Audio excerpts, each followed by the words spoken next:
Assalamualaikum warahmatullahi wabarakatuh.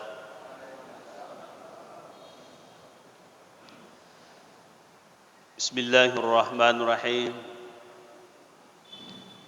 Alhamdulillah alladzi 'allama bil qalam 'allamal insana ma lam ya'lam. Wassalatu wassalamu ala Rasulillah wa ala alihi wa ashabihi wa man tabi'ahum bi ihsanin ila yaumiddin. Amma ba'd. Rabbi israh li sadri wa yassir li amri wahlul 'uqdatam min lisani yafqahu qawli. Subhanaka la ilma lana illa ma 'allamtana innaka antal alimul hakim wa la haula wa la quwwata illa billahil aliyil azim. Hadirin hadirat yang sama-sama dirahmati Allah Subhanahu wa taala. Alhamdulillah kita kembali bersama-sama selalu memanjatkan puji syukur kehadirat Allah Subhanahu wa taala karena kita masih diberi kesehatan, kesempatan, kekuatan sehingga kita masih bisa melaksanakan aktivitas kita, baik aktivitas duniawiyah dan tak kalah pentingnya aktivitas ukhrawiyah, di mana kedua-duanya itu sama-sama penting sesuai dengan sabda Rasulullah sallallahu alaihi wasallam, i'malid dunyaka ka'annaka ta'itu abada wa i'mal li akhiratika ka'annaka tamutu gada.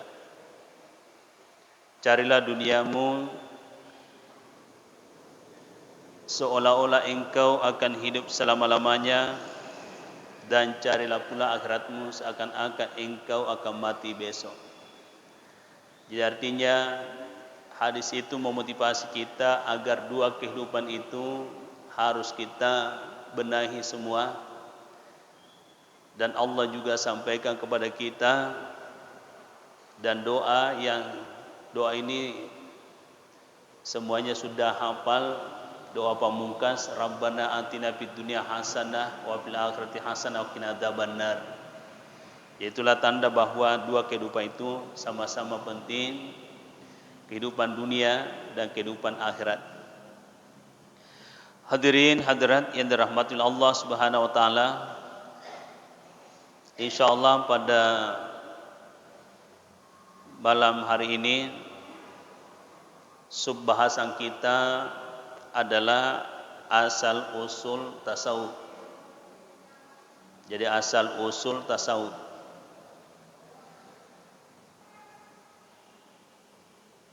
Dalam sejarah, asal usul tasawuf itu pertengahan abad kedua. Jadi muncul nama ilmu tasawuf pada abad kedua pertengahan. Di situ terjadi pengklasifikasian ilmu. Di masa Nabi tidak ada istilahnya ilmu tafsir, balaghah, nahwu, saraf, mantik, arudi. Nanti di abad kedua pertengahan baru muncul pengklasifikasian ilmu. Jadi engkan reke asenna pada sengang engkau pakwe ilmu begini namanya. Ini perlu dipahami. Jadi orang yang tidak baca sejarah seperti itu, asing reke tasawuf itu bid'ah. Tidak ada di masa Nabi. Nama-nama ilmu itu di masa Nabi tidak ada. Tidak ada istilah matematika, fisika, biologi. Tidak ada seperti itu. Ya nanti belakangan itu ada istilahnya pengklasifikasian ilmu. Ini dari segi sejarah. Nah, asal usul tasawuf secara umum, ajaran Islam itu mengatur kehidupan yang bersifat jasmani dan yang bersifat rohani. Jadi ajaran agama kita mengatur kehidupan yang bersifat jasmani dan yang bersifat rohani. Lalu tasawuf itu hadir untuk memperbaiki kehidupan rohani atau hati. Ya. Jadi tasawuf itu hadir untuk memperbaiki kehidupan rohani atau hati. Jadi sasaranna reke engkana resenge ilmu tasawuf. Nasaba atita nyawa-nyawata melu ipakesingi. Ya sehingga pada pembahasan kita yang lalu, pemahaman ilmu tasawuf itu dari kata sopos artinya hikmah makna atau istilah kandungan. Jadi kalau kita berbicara masalah hikmah dan makna berarti itu tasawuf ranahnya di situ. Ya istilahnya reke itu mau maka dalise. Jadi watak kalewe jasad dan rohnya kita sudah paham. Ihe watak kalewe manas sendiri kan, ilmunya juga sudah jelas bagaimana supaya jasmani kita sehat.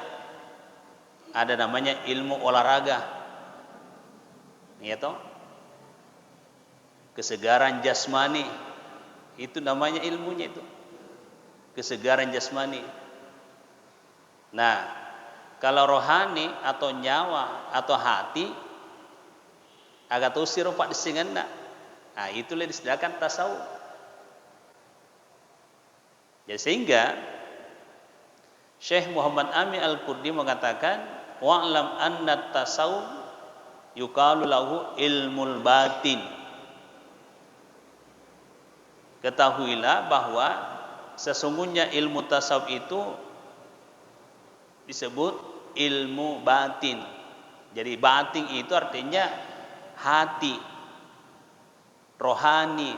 Jadi luas itu cakupannya ya. Jadi batin artinya atita nyawa-nyawata. Jadi rangkainya di situ. Ya sehubungan dengan itu, qala Rasulullah sallallahu alaihi wasallam qala azza wa jalla. Jadi ini hadis kudusi. Badaitu fi jawfi ibni Adam kasra wa fil kasri sadra wa fi sadri qalba wa fi qalbi fuada wa fil fuadi syagafa wa fi syagafi lubba wa fil lubbi sirra ay ar-ruh wa fi sirri ana. Maka dia Nabi SAW qala azza wa jalla. Jadi ini adanna puange langsung orang Nabi ta. Banaitu fi jawfi ibni Adam kasra. Saya telah membangun rongga tubuh anak cucu Adam kasra mahligai. Atau ya biasa diistilahkan istana. Jadi mahligai itu sama dengan istana. Wa fil kasri sadra. Dan mahligai itu yang mana yang dimaksudkan sadra, dada. Ya, dada. Wa fi sadri qalba. Di dalam dada terdapatlah hati. Ya. Di dalam dada terdapatlah hati. Wa fi qalbin fuada. Di dalam hati terdapatlah mata hati. Ya, mata hati. Jadi engkau tu rasa mata hati, fuad. Wa fil fuadi syagafa. Dan di dalam mata hati di sampingnya ada namanya sagapa, patutup mata hati. Jadi ada namanya sagapa, patutup mata hati. Wa fi sagafi lubba. Di dalam penutup mata hati terdapatlah di situ cahaya. Wa bil lubi sirra ay ar-ruh. Di dalam cahaya itu terdapatlah rahasia Allah. Yaitu ar-ruh, nyawa. Jadi roh itu rahasia Allah. Wa fi ruh sir, dan ruh itu rahasiaku. Wa fi sirri ana, rahasia itu saya. Siapa itu? Allah. Ya. Jadi lafaz Allah ada di dalam hati kita. Itu di buku saya yang pertama itu saya cantumkan di situ gambar hati, baru ada lafaz Allah. Sehingga biasa tu narape turioloe makada puang Allah Taala engkai ritasi dia. Ya jangan dipahami paham anak-anak makada puang Allah Taala mega. Ya. Engkai ritasi dia agana asenna. Jadi asenna puang Allah Taala tania reke makada asera puluh asera bawah. Yang 99 itu adalah kebutuhan kita. Tapi total nama Allah hanya Allah yang tahu. Jadi jumlah namanya Allah hanya Dia yang tahu. Yang diistilahkan Asmaul Husna itu 99, itu kebutuhan kita yang kita jadikan wasilah atau perantara untuk berdoa kepada Dia. Ya, jadi istilahnya Asmaul Husna. Nah, ya jumlah asenna pun Allah Ta'ala hanya Dia yang tahu. Jadi nama Allah yang tertulis di dalam hati kita itu adalah lafzul jalalah, lafaz Allah itu sendiri.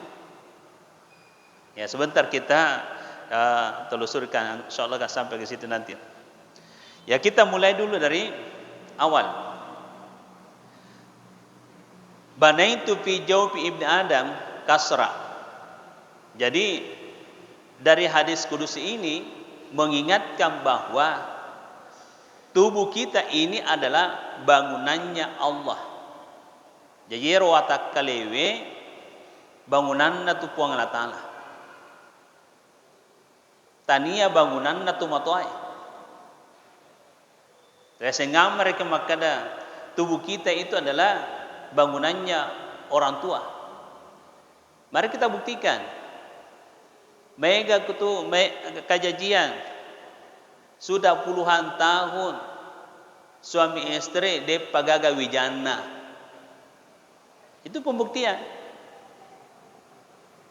Jadi terus terang Bapak Ibu, ini keyakinan kita. Tidak akan lahir seseorang di muka bumi ini dari kota Nia papalalona puanggi.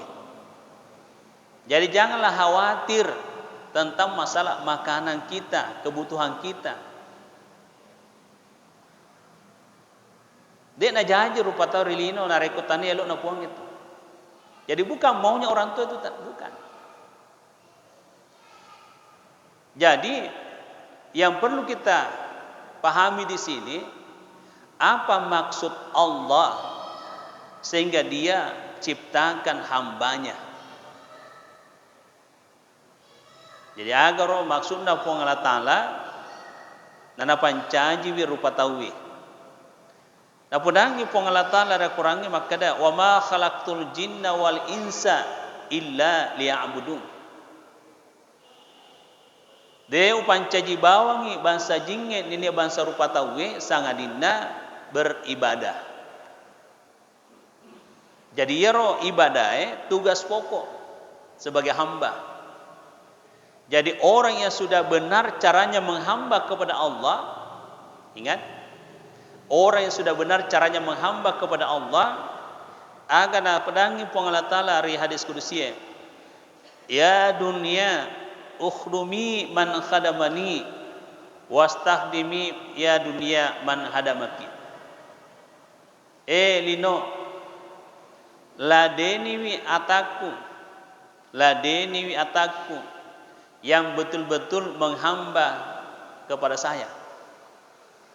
Wastakdimi ya dunia, lino pancaji buda i nareko ikomi napuji, ikomi nalayani. Jadi Bapak Ibu yang dirahmati Allah, di sini kita hubungkan dengan kenyataan sekarang. Ya. Orang yang terlalu cinta sama dunia, jadi orang yang terlalu cinta sama dunia, apa yang terjadi dalam hidupnya? Yang terjadi dalam hidupnya, orang yang terlalu cinta sama dunia, ibaratnya orang haus minum air laut. Jadi ya kalau mereka kita madakkan minum etasi. Coba kita perhatikan dari kumadakka ki minum ke etasi. Masa juga dakai, tatang bamadakam itu. Jadi makunur gambaranna tahu dari kau terlalu cinta sama dunia, yang mana yang dimaksud terlalu cinta sama dunia? Ya, harta, jabatan itu saja terus dalam pikirannya. Pokoknya waktunya, tenaganya itu saja terus diporsi terus mencari harta, mencari jabatan terus. Narapi waktu sempajang, napala bawang waktu sempajangi. Nah, itu namanya terlalu cinta sama dunia. Cinta pada dunia boleh, terlalu jangan. Ya. Jadi itu sehingga perlu ada namanya manajemen waktu. Ya atur rezeki waktu deh. Jadi ada waktu ya ibadah, batu ada rezeki waktu sempajang. Jadi dari kunarapi waktu sempajangnya, ya jauh-jauh sebelumnya rezeki usahakan agar senda hentikan pekerjaan kita. Itulah sehingga mancai tradisi rekan di kampung-kampungnya dari koelo tama waktu mengaji itu radio Iro paparing ngeras itu ngana. Tapi banyak orang tidak paham itu. Padahal itu kau mengaji dari kento paparing ngeran reken ritau reke engkari zaman-zamanna. Artinya api sauni yolo paci-pacingi jolo aleta napa loka kereke mangolor puangnya. Pura pesireke napa loka lanjutkan zaman-zamannya. Ya jadi begitu Bapak Ibu. Tapi kenyataannya ya mega mau parike dia jampange. Nesip kayak lohor ni ilu tama mangaribi, ilu tama isa, nesip muru. Tapi sibuk terus di pekerjaannya. Orang-orang seperti itu masuk dalam kategori hubbud dunia. Itu terlalu cinta sama dunia. Nah, ini yang perlu kita antisipasi. Jadi kalau kita mau dapatkan apa yang kita butuhkan dalam hidup ini, engka istilah maka dari komelo ki dapat dicengi kehidupan tapuang Allah Ta'ala. Apa kata bijak di situ? Perbaiki salatmu, saya akan perbaiki kehidupanmu. Jadi dari kumeluk kini apakah singi atau tunggat tapung Allah Ta'ala, apakah singi sempajata. Satu. Kemudian yang kedua, buktikan imanmu, saya akan buktikan kasih sayangku kepadamu. Pak bukti tepuk mu laur iya tosi pak bukti kasih sayangku laur iko. Nah kalau ini kita ikuti insya Allah akan terbukti itu. Nah sehubungan dengan itu tadi wa ma khalaqtul jinna wal insa illa liya'budun. Hadirat yang dirahmati Allah. Lalu lanjut dari hadis kudus tadi itu, wabil kasri sadra, mahligai itu atau istana itu adalah dada kita. Ternyata di dalam dada kita ini terdapatlah hati, dan hati itu objek penilaian puangnya. Jadi selama ini nilai puang Allah Ta'ala adalah atita. Ya. Jadi selama ini nilai puang Allah Ta'ala adalah hati. Sebagaimana sabda Rasulullah SAW, Inna Allah la yantur ila ajasadikum wa ila suarikum wa la ila amwalikum wa lakin yantur fi qulubikum. Sesungguhnya Allah tidak memandang, tidak melihat, tidak menilai jasad, bentuk, harta, bukan itu dilihat Allah. Bukan itu yang dinilai Allah. Walakin yandur fi qulubikum, tetapi yang dinilai Allah, yang dipandang Allah dari kita adalah hati. Jadi apabila hati kita nilainya bagus, maka insya Allah kehidupan jasmani dan kehidupan rohani pasti juga bagus. Jadi apabila penilaiannya Allah ke hati kita bagus, maka otomatis kehidupan jasmani dan kehidupan rohani otomatis juga bagus. Nah sahabat, sini kebutuhan hatta oleh mana dipong Allah Ta'ala? La haula wala quwata illa billah. Dek gaga elota, dek gaga ulleta illa billah. Sangadinna puang Allah Ta'ala. Jadi apa yang kita miliki di dunia tidak ada. Semuanya dari Allah. Lillahi ma bis samawati wa ma fil ardh. Milik Allah di langit dan apa yang ada di bumi. Kita ini datang ke dunia, apa yang kita bawa? Coba kita renungkan firman Allah. Wallahu akhrajakum min butuni ummahatikum la ta'lamuna syai'a wa ja'ala lakumus sam'a wal absara wal af'ida la'allakum tashkurun. Allah telah mengeluarkan kita dari perut ibu. La ta'lamuna syai'a. De gaga sewa-sewa riseng, nol semua, bodoh semua, miskin semua waktu kita lahir dari perut ibu. Wa ja'ala lakumus sam'a wal absara wal af'ida. Lalu Allah menjadikan atau memberikan pendengaran, wal absara penglihatan, wal af'ida hati. Ya, jadi ada hubungannya dengan fuad, af'ida, hati. Jadi tiga ini adalah modal hidup. Jadi pendengaran, penglihatan, dan hati adalah modal hidup. Jadi tergantung kita. Dari komaca ki kolola iye telue, insyaallah dua kehidupan itu bagus. Jadi sininna rupa tawe engka mana tu modal ipas sadiangi ripuangi. Ya. Pendengaran. Jadi pendengaran itu kita harus manfaatkan. Manfaatkan untuk apa? Manfaatkan untuk masapa pak disengal. Loka marang kalinga, ya seperti inilah yang kita alami sekarang. Karena ilmu itu luar biasa pengaruhnya Bapak Ibu. Jadi saya amati seperti ini. Otak manusia itu, ya otak manusia itu diibaratkan tanah. Kemudian akal pikiran itu ibaratnya bibit. Ya, jadi akal pikiran itu ibaratnya bibit. Jadi ilmu itu ibaratnya air disiram. Makanya kalau ceramah itu istilahkan siraman rohani, ya toh? Jadi akal pikiran itu bibit ibaratnya reke atana engka motor reke potensi reke pada reke seri reke toh. Coba kita perhatikan toh kalau matimbung ke reke. Awalnya dek gaga tu seri, dia ada rumput. Tapi 1 bulan 2 bulan akan datang bermunculan itu macam-macam rumput.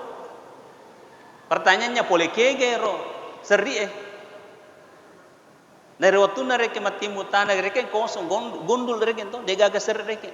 Tapi 1 bulan 2 bulan berikutnya marupa itu mampu seri. Ini saya lakukan pendekatan dengan pendekatan tasawuf falsafi. Dan insyaallah sementara juga saya garap itu tasawuf falsafi. Kalau yang sudah selesai tasawuf akhlaki. Yang sementara kita kaji ini adalah hakikat ilmu tasawuf. Insya Allah akan muncul lagi namanya tasawuf falsafi. Jadi seperti itu gambarannya Bapak Ibu. Jadi akal pikiran itu engkau memang reken rilalang utae. Jadi tergantung reken informasi atau ilmu yang memasuki otaknya orang.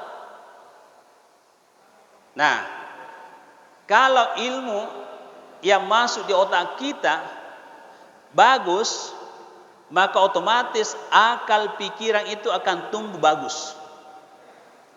Tapi kapan ilmu yang masuk di otak kita negatif, pasti akal pikiran juga akan negatif. Sehingga ini akal pikiran itu fleksibel. Ya tergantung ilmu atau informasi masuk lewat telinga. Kau makan jareke, insyaallah akalnya makan jatuh, pikiran makan jatuh. Nah, makanya sekarang kita harus hati-hati. Informasi sekarang Bapak Ibu tidak bisa dibendung. Jadi sekarang banjir bukan banjir air, tapi banjir informasi, banjir peradaban. Semua informasi dari barat. Pokoknya apa yang terjadi hari ini di barat pasti kita lihat sekarang lewat HP.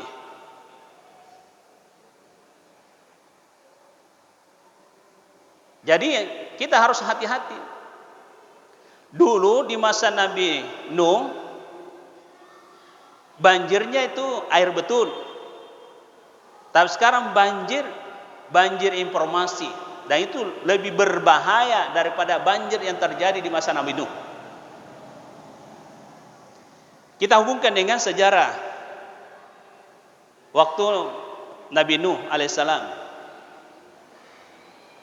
Di masa Nabi Nuh, beliau itu ratusan tahun berdakwah.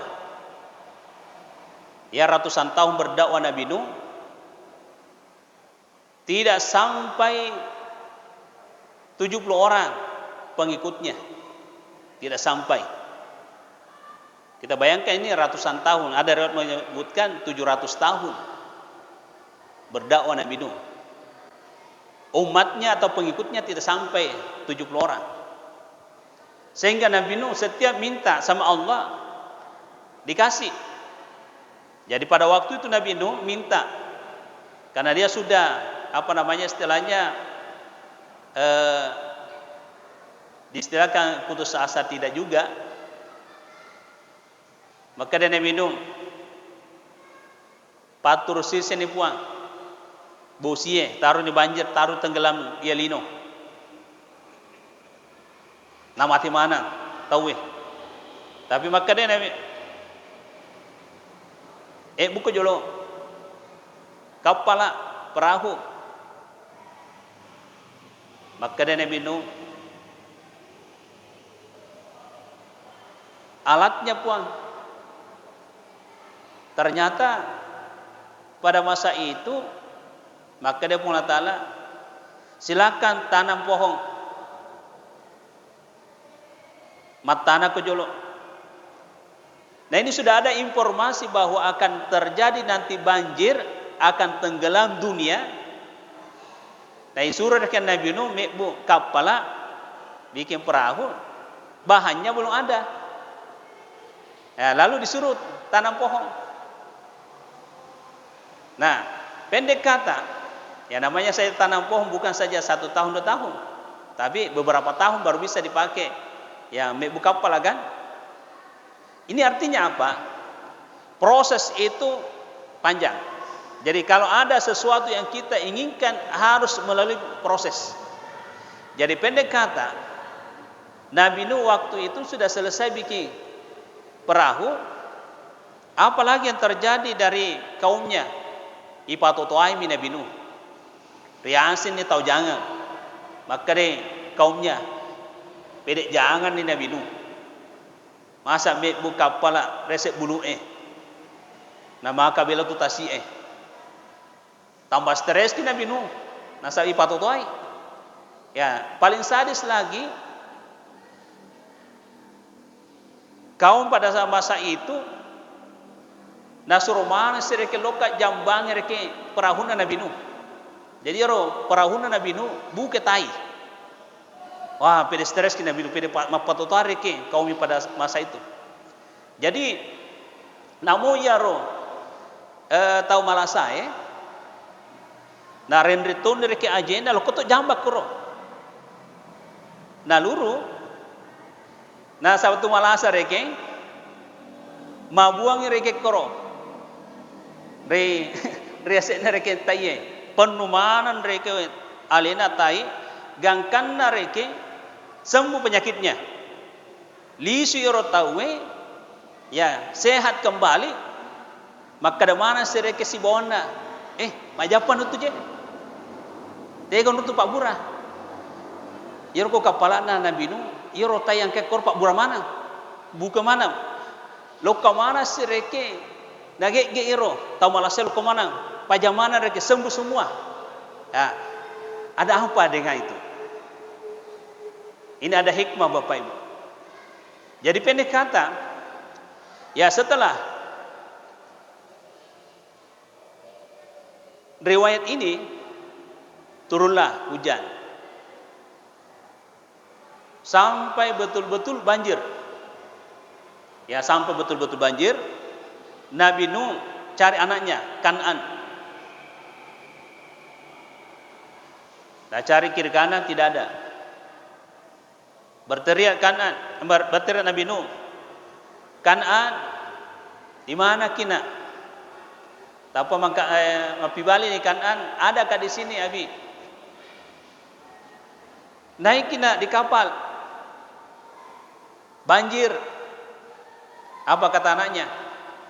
Saya nanti naik di gunung yang paling tinggi, Bapak. Tidak nak. Jadi apa istilahnya dalam Al-Quran itu?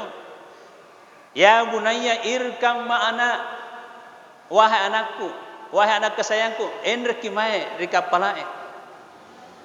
Nah, pendek kata, anak tidak mau mendengar apa yang terjadi, tenggelam dunia, ya tenggelam dunia, Kan'an juga tenggelam. Jadi yang selamat pada saat itu adalah orang yang naik di perahunya Nabi Nuh.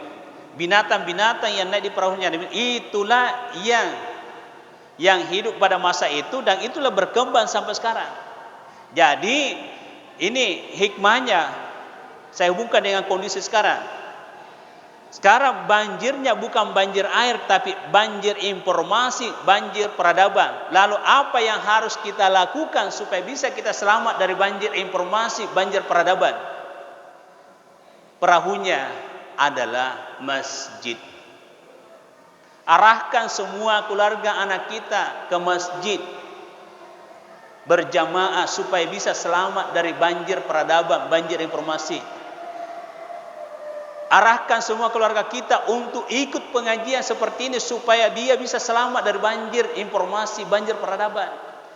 Karena kapan tidak ada pengajian seperti ini Bapak Ibu, betul-betul otak, akal, pikiran kita itu akan sekuler. Karena informasi sekarang luar biasa bahayanya. Lewat media, lewat HP dan sebagainya. Nah, inilah sehingga pengajian seperti ini perlu sekali kita pertahankan supaya bisa ya ada yang bisa netralkan informasi itu. Jadi informasi yang akurat itu kita kembali kepada Al-Quran dan hadis. Jadi Al-Quran dan hadis di situ informasi jelas sekali karena di dalam Al-Quran mengandung 3 masa. Masa lampau, masa kini dan masa akan datang.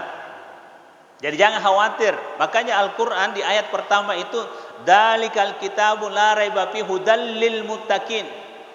Al-Quran itu tidak ada keraguan di dalamnya, petunjuk bagi orang yang bertakwa. Jadi kalau kita mau mendapatkan petunjuk hidup, kita harus kembali kepada Al-Quran. Jadi kajian-kajian seperti ini adalah Al-Quran. Jadi saya contohkan bahwa Al-Quran mengandung 3 masa. Masa lampau, Jadi yang dimaksud masa lampau itulah tadi kisah-kisah umat terdahulu, kisah-kisah nabi-nabi terdahulu. Itulah kandungannya Al-Quran masa lampau. Nah, kenapa kita harus pelajari itu kisah-kisah terdahulu sebagai perbandingan hidup? Apa yang terjadi sekarang pura itu kejadian ya tahun-tahun lalu. Terus yang kedua, Al-Quran mengandung masa kini, artinya petunjuk. Jadi kalau mau selamat dalam hidup kita sekarang ini, apa petunjuk Al-Quran?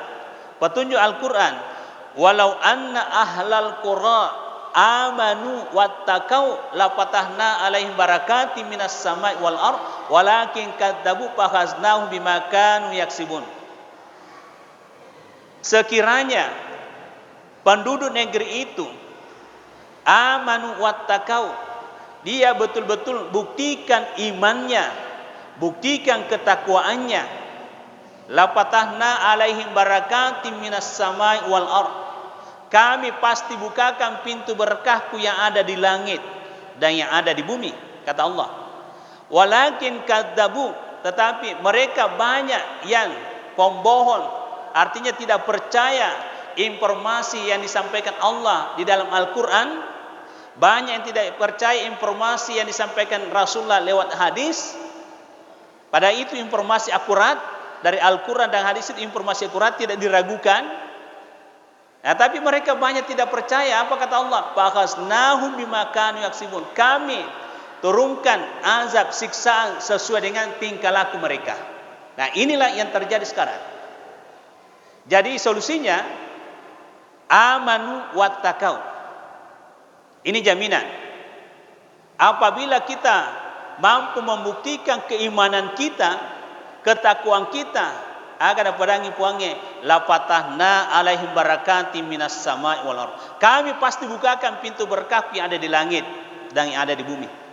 Sehingga kalau terbuka pintu berkah Allah dari langit dan di bumi, apa kebutuhan hidup kita insyaallah akan terpenuhi. Tidak akan melarang hidup kita, tidak akan sengsara hidup kita. Tidak akan terjadi permasalahan yang berkepanjangan kalau berkah Allah turun. Apa yang membuat masalah hidup manusia? Yang pertama adalah persoalan ekonomi. Persoalan ekonomi. Yang kedua, persoalan kedudukan, jabatan. Jadi ini dua ya. Ekonomi, jabatan. Nah, lalu tahu maku kerilino. Nah, ini hanya apa istilahnya permainan. Jadi ekonomi, jabatan. Dan perlu kita pahami bahwa hidup di dunia ini, apa kata Allah di dalam Al-Quran? Wa mal hayatad dunya illa la'ibun wa lahun. Tiada kehidupan dunia itu kecuali hanya permainan, hanya senda gurau. Wal akhiratu khairu abqa. Di negeri akhirat kehidupan di sana jauh lebih baik.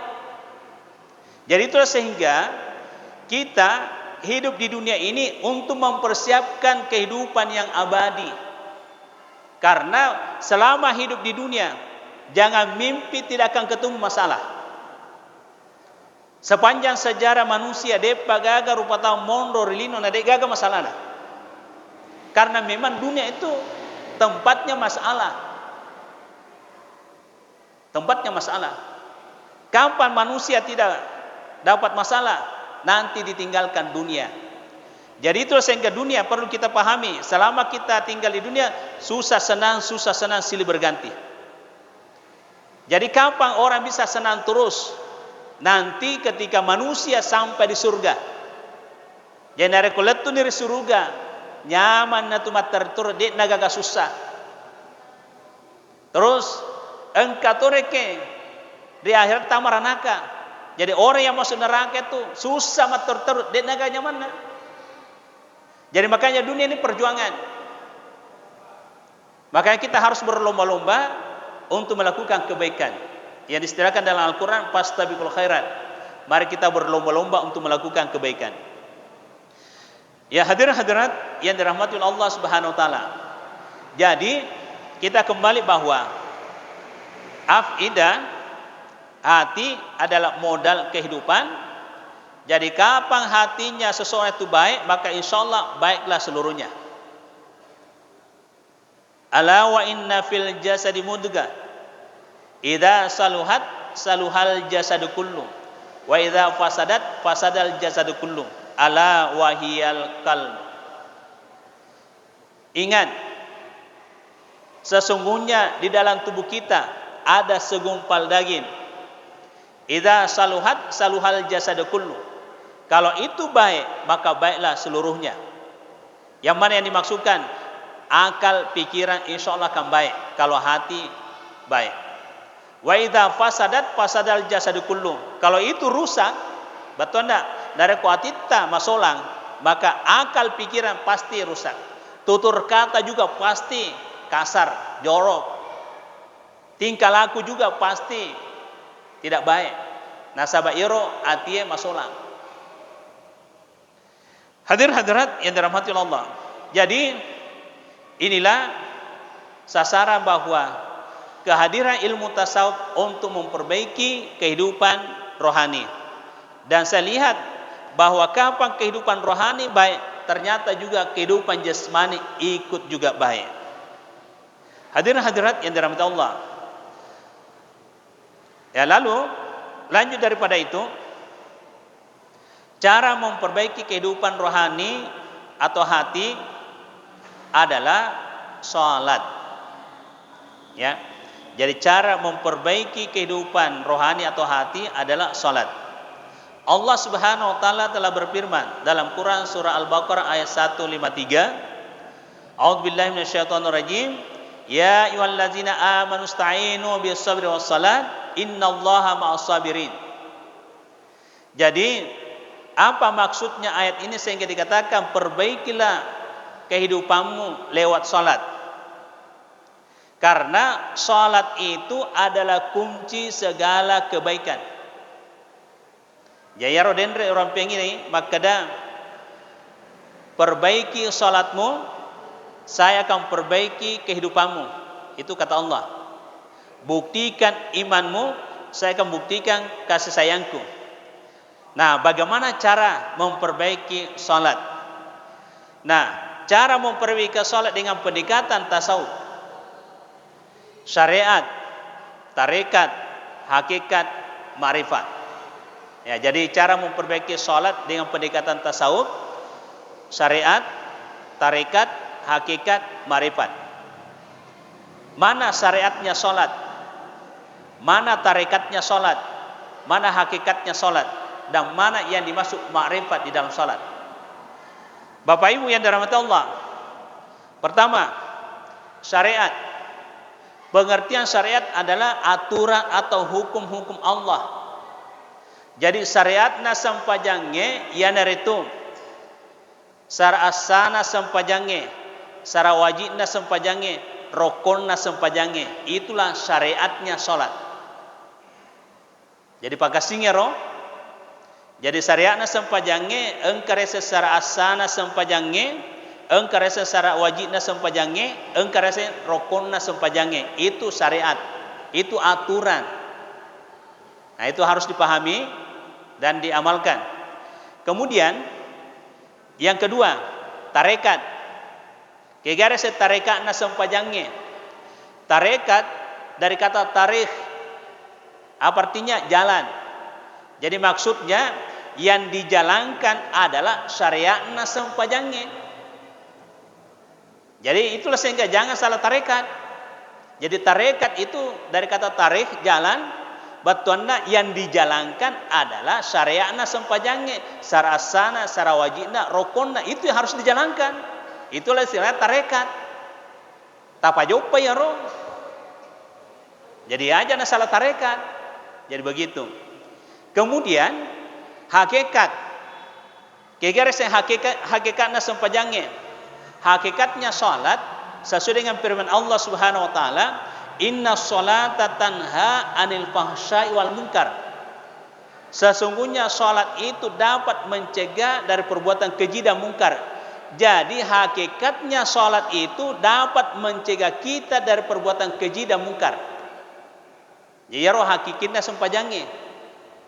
Jadi dapat mencegah kita dari perbuatan keji dan mungkar. Jadi mafhum mukhalafahnya, pemahaman baliknya, dari ko engka mau pareken rupa tahu, na puji mau pareken gak salah, berarti depa nasuku sempajanna karena tidak muncul hakikatnya pada dirinya.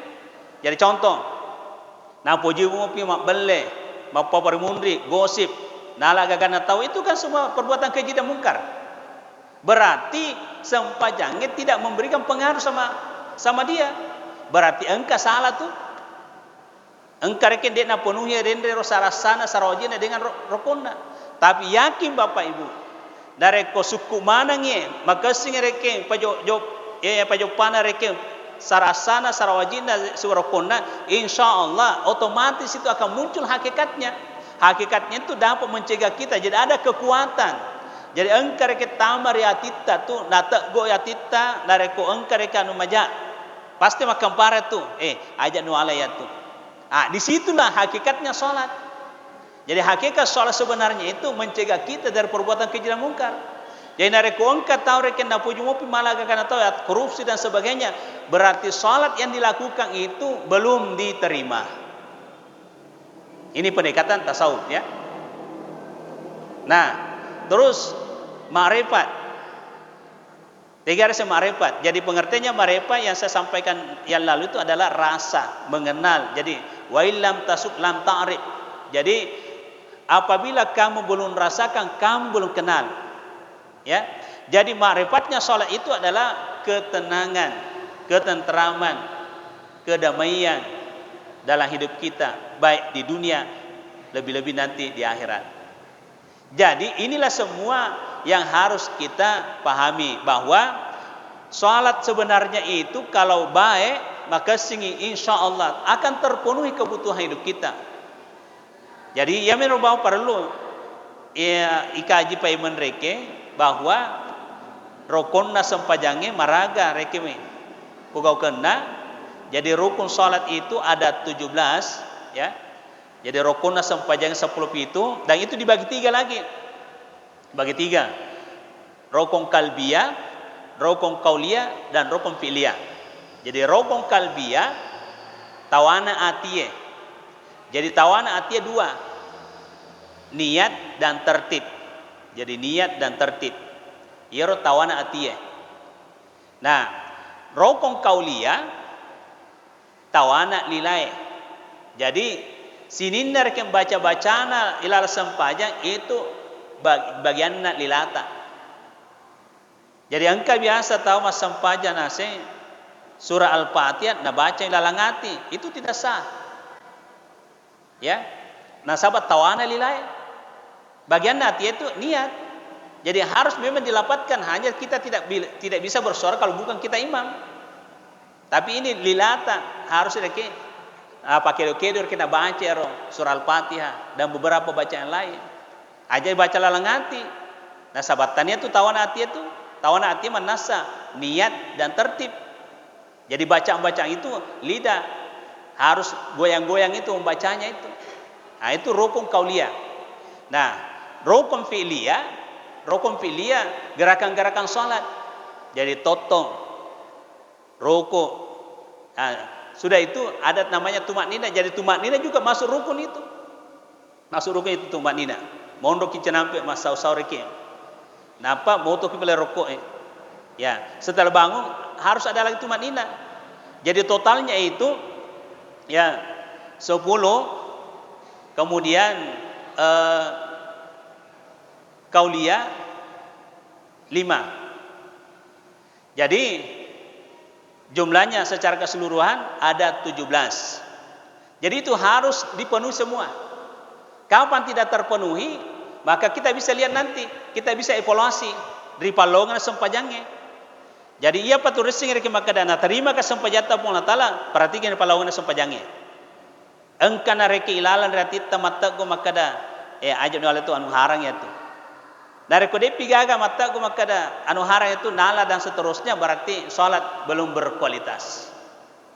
Berarti di mana masalahnya? Di sini tadi.